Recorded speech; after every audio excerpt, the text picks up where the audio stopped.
ಈಗ ಈ technology with the age and with time newer technologies ಹೊಸ ತಂತ್ರಜ್ಞಾನ ಬರ್ತಾ ಇರುತ್ತೆ. ವೈದ್ಯಕೀಯ ರಂಗಕ್ಕೂ ಇದು ಬರ್ತಾ ಇದೆ.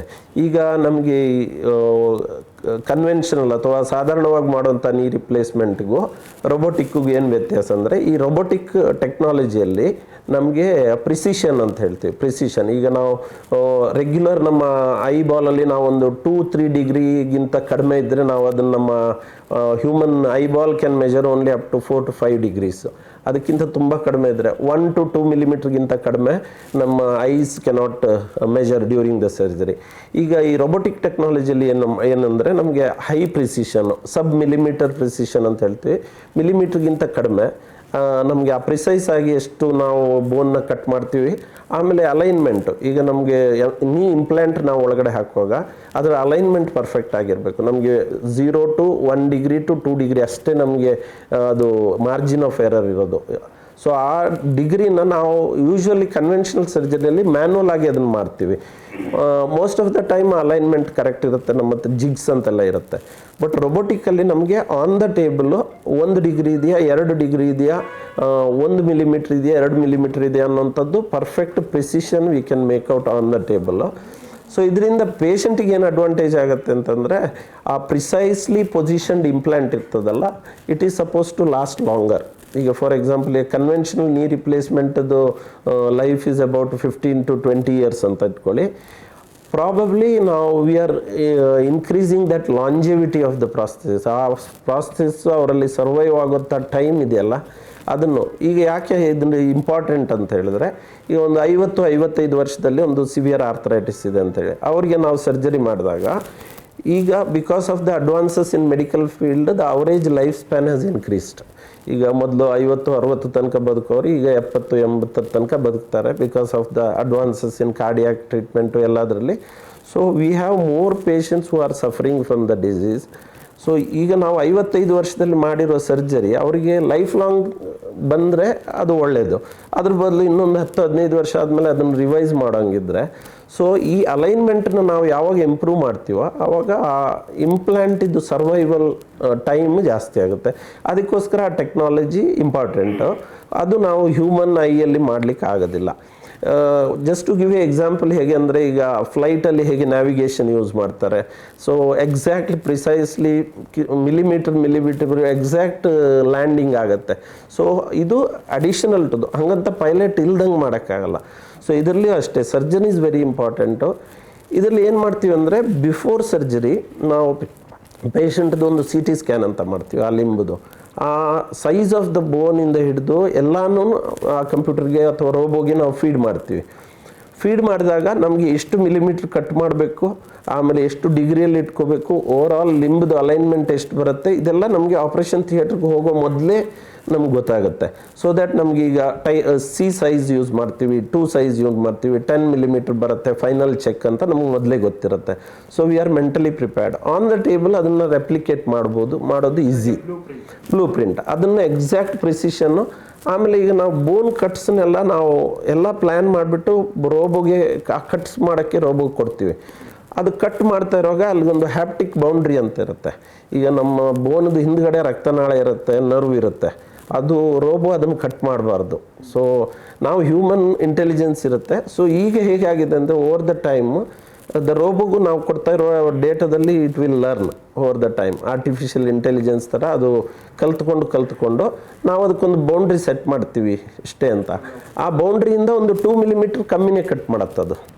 So that it doesn't damage. So damages to all these structures ಎಲ್ಲ ಈಗ ತುಂಬ ಕಮ್ಮಿ ಆಗಿದೆ. ಅದರಿಂದ ಪ್ರಿಸಿಷನ್ ತುಂಬ ಜಾಸ್ತಿ ಆಗಿದೆ. ಅಂದರೆ ನಾವು our reliability on the robo, ನಾವು ಅದನ್ನು ರಿಲೈ ಮಾಡ್ಬೋದು. ಇದು ಏನು ಆ ಕಡೆ ಹೋಗಿ ಕಟ್ ಮಾಡಲ್ಲ ಅಂತ ರಿಲೈ ಮಾಡ್ಬೋದು.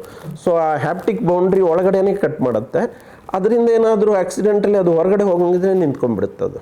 ಅಲ್ಲ ಅಂದರೆ ಈಗ ಪ್ಲ್ಯಾನ್ ಒಂದು ಇರುತ್ತೆ ಬ್ಲೂ ಪ್ರಿಂಟ್ ಅಂತ. ಅಂದರೆ ಆ plan at the end plan ಸ್ವಲ್ಪ ಚೇಂಜ್ ಆಗ್ಬೋದು. ಈಗ ಆನ್ ದ ಟೇಬಲ್ ಏನಾದರೂ ನಮಗೆ ಅದು ಆಗ್ತಾ ಇಲ್ಲ ಅಂದರೆ ನಮಗೆ we have that flexibility of changing our plan. ಈಗ ಇದು ಕೆಲವು ಸಲ ಏನಾಗುತ್ತೆ, ಅದು 2-3 ಡಿಗ್ರೀಸ್ ಏನಿದ್ರು technology. Just to give a example, ಒಂಥರ ಗೂಗಲ್ ಮ್ಯಾಪ್ ಇದ್ದಂಗೆ. ಗೂಗಲ್ ಮ್ಯಾಪ್ ಹೇಳುತ್ತೆ ನಿಮ್ಗೆ ಎಲ್ಲಿ ಹೋಗುತ್ತೆ, ಬಟ್ ಕೆಲವು ಸಲ Google map can mislead you. ಅಥವಾ ಕೆಲವು ರೋಡ್ ಕ್ಲೋಸ್ ಆಗಿರ್ಬೋದು. ಈಗ ಫಾರ್ ಎಕ್ಸಾಂಪಲ್ ನಿಮ್ಮ ಇದು ಮುಂದೆಗಡೆ road, it will not show. So ಅದನ್ನು ನಾವು we have to the driver ಆಗಲಿ ಅಥವಾ ಸರ್ಜನ್ ಆಗಲಿ, he has to use his knowledge and experience. At any point technology cannot replace the surgeon as of ನಾವು. Maybe future ಗೊತ್ತಿಲ್ಲ, fully robotic ಬಂದರೂ ಬರ್ಬೋದು. So ಇಲ್ಲಿ ಏನಾಗುತ್ತೆ ಅಂದರೆ ನಾವು ನಮ್ಮ ನಾಲೆಜ್ ಆ್ಯಂಡ್ ಎಕ್ಸ್ಪೀರಿಯನ್ಸ್ನ ತೊಗೊಂಡು ಆಮೇಲೆ ರೋಬೋನ ಯೂಸ್ ಮಾಡ್ತೀವಿ. ಈಗ ಒಂದು 10ರಿಂದ 20 ವರ್ಷ ಅನುಭವ ಇರೋ ಡಾಕ್ಟ್ರು ಆ ರೋಬೋನ ಉಪಯೋಗಿಸಿದ್ರೆ ರಿಸಲ್ಟ್ ಚೆನ್ನಾಗಿ, ಹಾಗಂತ ಹೊಸಬ್ರಾಗಿ ಬಂದವರು ಅದನ್ನು ರೋಬೋನ ಡೈರೆಕ್ಟಾಗಿ ಯೂಸ್ ಮಾಡೋದು ಬರಬೇಕು. ನಾರ್ಮಲಲ್ಲಿ ನಮ್ಗೆ ಹೆಂಗಿರುತ್ತೆ ಅನ್ನುವಾಗ ಈ ಟೆಕ್ನಾಲಜಿ ಅಡಿಷ್ನಲ್ ಬೆನಿಫಿಟ್ ಸಿಗುತ್ತೆ ನಮಗೆ. ಬೇರೆ ಅಡ್ವಾಂಟೇಜಸ್ ರೊಬೋಟಿಕ್ ಸರ್ಜರಿ ಅಂತಂದರೆ, ಈಗ ದ ಅಮೌಂಟ್ ಆಫ್ ಡಿಸೆಕ್ಷನ್, ನಾವು ಆ ಬೋನ್ ಸುತ್ತ ನಾವೇನು ಕಟ್ ಮಾಡ್ತೀವಿ, ಡಿಸೆಕ್ಟ್ ಮಾಡ್ತೀವಿ, ಅದು ತುಂಬ ಮಿನಿಮಮ್. ಸೊ ಅದರಿಂದಾಗಿ ನಾವು ಕಟ್ ಮಾಡುವ ಟಿಶ್ಯೂಸ್ ಕಡಿಮೆ ಇರೋದ್ರಿಂದ ಪೋಸ್ಟ್ ಸರ್ಜರಿ ಪೇಯ್ನ್ ಕಡಿಮೆ ಇರುತ್ತೆ. ಪ್ಲಸ್ ನಾವು ಕಟ್ ಮಾಡಿರೋದು ಕಡಿಮೆ ಇರೋದ್ರಿಂದ ಡ್ಯೂರಿಂಗ್ ದ ಸರ್ಜರಿ ಬ್ಲೀಡಿಂಗ್ ಕಡಿಮೆ, ಆವಾಗ ಚಾನ್ಸಸ್ ಆಫ್ ಬ್ಲಡ್ ಟ್ರಾನ್ಸ್ಫ್ಯೂಷನ್ ಕಡಿಮೆ. ಆಮೇಲೆ ರಿಕವರಿ ಮಚ್ ಫಾಸ್ಟರ್, ಯಾಕಂದರೆ amount of soft tissue dissection ಎಲ್ಲ ಕಡಿಮೆ ಇರೋದ್ರಿಂದ recovery is faster. So pain ಕಡಿಮೆ ಇರುತ್ತೆ, ರಿಕವರಿ ಫಾಸ್ಟರ್ ಆಗುತ್ತೆ. ಆದ್ದರಿಂದ ನಾವು as early as second or third day ನಾವು ಪೇಷಂಟ್ನ ಡಿಸ್ಚಾರ್ಜ್ ಮಾಡ್ಬೋದು. ನಡೆಸೋದಂತೂ same day we can make him walk. ಈಗ ಮಾರ್ನಿಂಗ್ ಸರ್ಜರಿ ಮಾಡಿದ್ರೆ by evening with the help of a support we can make the patient walk. So ಇದರಿಂದಾಗಿ rapid recovery ಅಥವಾ early recovery ಅಂತ ಹೇಳ್ತೀವಿ. ಆಮೇಲೆ ಈ ಫಾಸ್ಟ್ ಟ್ರ್ಯಾಕ್ ರಿಹ್ಯಾಬಿಲಿಟೇಷನ್ ಅಂದರೆ ವಾಪಸ್ ನಡೆಯೋದು, ಎಕ್ಸರ್ಸೈಸ್ ಮಾಡೋದು, ಅದನ್ನು we can fast track it. ಅದು ಮಾಡೋದ್ರಿಂದ ಅವ್ರಿಗೆ ಈಗ over all recovery time after ನೀ ರಿಪ್ಲೇಸ್ಮೆಂಟ್ ಈಸ್ 1 ರಿಂದ 1.5 ತಿಂಗಳು. 6 ವೀಕ್ಸಲ್ಲಿ ಅವ್ರನ್ನ ಮತ್ತೆ ನಡೆಯುವಂಗೆ, ಓಡಾಡೋಂಗೆ ಮಾಡ್ಬೋದು. Cost wise any technology it comes with a cost. So depending on the hospital there will be ಒಂದು ಕನ್ವೆನ್ಷನಲ್ ಸರ್ಜರಿ ನಿಮಗೊಂದು ಅದರದ್ದು ಒಂದು 1/10 ಅಥವಾ ಅಷ್ಟು ಚಾರ್ಜ್ ಆ್ಯಡ್ ಆಗುತ್ತೆ. ಈಗ ಕನ್ವೆನ್ಷನಲ್ ಸರ್ಜರಿ ಒಂದು 100 ಅಂತ ಇಟ್ಕೊಟ್ರೆ ಒಂದು 10ರಿಂದ 15% ಅಷ್ಟು ಅದಕ್ಕೆ ಅಡಿಷನಲ್ ಆಗುತ್ತೆ. ಬಟ್ ಅದು ಓವರ್ ದ ಟೈಮ್ ಈಗ ಮೋರ್ ರೋಬೋಸ್ ಎಲ್ಲ ಮೆಡಿಕಲ್ ಫೀಲ್ಡಿಗೆ ಬಂದರೆ ಓವರ್ ದ ಟೈಮ್ ಕಾಂಪಿಟೇಷನ್ ಕಡಿಮೆ ಆಗ್ತಿದ್ದಂಗೆ ನಾವು ಈಗ indigenous robos are manufactured in ಇಂಡಿಯಾದಲ್ಲೇ ಮ್ಯಾನುಫ್ಯಾಕ್ಚರ್ ಆಗೋ ಥರ ರೋಬೋಗಳಿದೆ. ಇಲ್ಲಿ ತನಕೆಲ್ಲ ಇಂಪೋರ್ಟ್ ಮಾಡ್ತಾ ಇದ್ದಿದ್ದು. ಸೊ ಮೋರ್ ರೋಬೋಗಳು ಅವೈಲೇಬಲ್ ಇದ್ದಾಗ probably the cost of the robo and cost of the robo about 4 to 5 crores ಈಗ on an average. So hospital has to spend. So ಅವರು eventually they will have to charge it to the patient also. So over the time more players ಮಾರ್ಕೆಟಲ್ಲಿ ಬಂದಾಗ probably the cost will come down and benefit will be for the patient. Insurance as of ನಾವು ಏನಾಗಿದೆ ಅಂದರೆ ಕೆಲವು ಇನ್ಶೂರೆನ್ಸಸ್ಸು pay ಮಾಡ್ತಾರೆ, ಕೆಲವರು half pay ಮಾಡ್ತಾರೆ, ಕೆಲವರು ಪೇ ಮಾಡೋದೇ ಇಲ್ಲ. ಸೊ ಈ ಥರ 3 ಕ್ಯಾಟಗರಿಲಿದೆ. ಎಗೈನ್ ಈ ಇನ್ಶೂರೆನ್ಸ್ ಅಥಾರಿಟೀಸ್ ಎಲ್ಲ ಎಗೈನ್ ನ್ಯೂ ಟೆಕ್ನಾಲಜಿ ಬಂದಾಗ ಎಗೈನ್ ಆಕ್ಸೆಪ್ಟೆನ್ಸು ಸ್ವಲ್ಪ ಸ್ಲೋ ಆಗುತ್ತೆ. ನಾವೇನು ಫ್ಯೂಚರಲ್ಲಿ ನೋಡ್ತಾ ಇದ್ದೀವಿ ಅಂದರೆ ಇನ್ಶೂರೆನ್ಸಸ್ ಈಗ more and more request insurance ಬಂದಾಗ in the future they will have to agree for the robotic. ಅಂದರೆ ಒಂದು ಯಾವುದೇ ಹೊಸ ಟೆಕ್ನಾಲಜಿನ ಅವ್ರು ಕೊಡಲ್ಲ ಅಂತ ಲಾಂಗ್ ಟೈಮ್ ಅದು. ಹೌದು, ಅದು ಏನಾಗಿದೆ ಅಂದರೆ ಕೆಲವು ಇನ್ಶೂರೆನ್ಸಸ್ಸು ದೇ ಆರ್ ಪೇಯಿಂಗ್, ಕೆಲವು ಇನ್ಶೂರೆನ್ಸಸ್ ಇನ್ನೂ ಪೇ ಮಾಡಿಲ್ಲ. ಇನ್ನೂ ಅದು ಇನ್ಶೂರೆನ್ಸ್ ಕಂಟ್ರೋಲಿಂಗ್ ಅಥಾರಿಟಿ ಅವರೆಲ್ಲ ಅದನ್ನು if it passes through that, so ಅದು ಲಾಟ್ ಆಫ್ ರೆಕಮೆಂಡೇಶನ್ಸ್.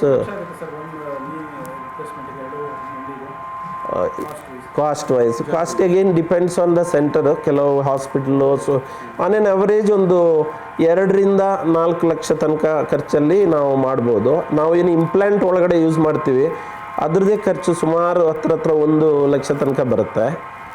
ಸೊ ಆ ಥರ ರಿಹ್ಯಾಬಿಲಿಟೇಷನ್ನು ರಿಹ್ಯಾಬಿಲಿಟೇಷನ್ಗೆ ಅಗೇನ್ ಇನ್ಶೂರೆನ್ಸಸ್ ಪೇ ಮಾಡೋದಿಲ್ಲ.